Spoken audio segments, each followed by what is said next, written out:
सोलापूर शहरात मार्क्सवादी कम्युनिस्ट पक्षाच्या वतीने आज जिल्हाधिकारी कार्यालयासमोर बुवाबाजी प्रकरणात सहभागी असणाऱ्या लोकप्रतिनिधींवर कारवाई करा अशी मागणी करण्यात आली। अलीकडेच नाशिक येथे अशोक खरात बुवाबाजी प्रकरणात सापडले, त्यांना मदत करणाऱ्या महिला आयोगाच्या अध्यक्षा रुपाली चाकणकर या आहेतच, त्याचबरोबर अनेक मंत्री आणि आमदार हेही त्यांच्या बुवाबाजीला पाठबळ मिळेल अशा दृष्टीने त्यांच्या संपर्कात होते।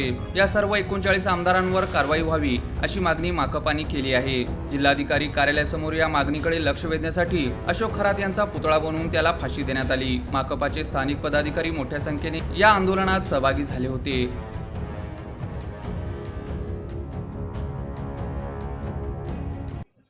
संपूर्ण महाराष्ट्रामध्ये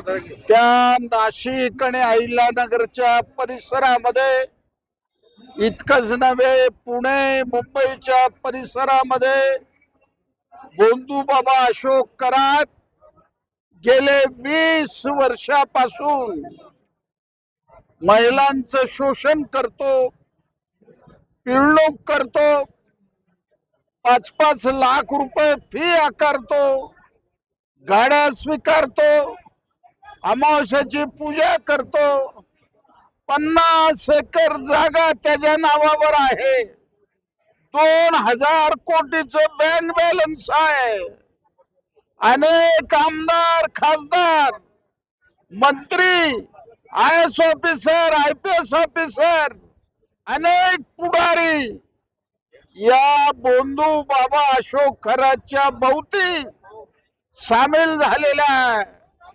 केवळ अशोक खरातला फाशी देऊन आम्ही गप्प बसणार नाही, ही संपूर्ण चौकडीला फाशी दिलं पाहिजे। अंधश्रद्धा प्रत्येक घरामध्ये, प्रत्येक गल्लीमध्ये, खेड्यामध्ये, शहरामध्ये जवळजवळ या 13 वर्षामध्ये 2000 केसेस झालेल्या आहेत। 13 वर्ष झाला अजून सरकार नियम करायला तयार नाही।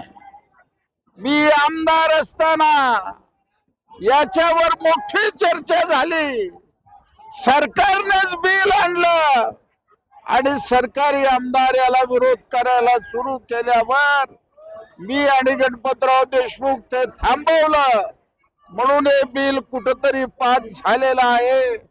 या महाराष्ट्रातल्या नव्हे, जगामध्ये एप्स्टीन सारखा भयानक सैतान तो तर पंतप्रधान, मंत्री, राजे महाराजे अशा लोकांना समुद्र किनाऱ्यावर घेऊन कोट्यावधी डॉलर त्या ठिकाणी उकळलेला आहे, अशा घटना घडू लागलेल्या आहेत।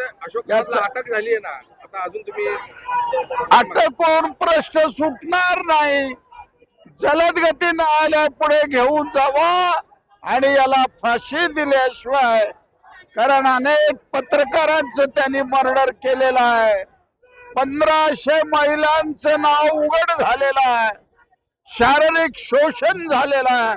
असे माणसं आणि जे आमदार आहेत, खासदार आहेत, मंत्री आहेत, महामंडळाचे अधिकारी आहेत, महिला पुढारी आहेत, या सगळ्यांची चौकशी करून अशोक खरात बरोबर फाशी होणं ही अत्यंत गरजेची बाब आहे।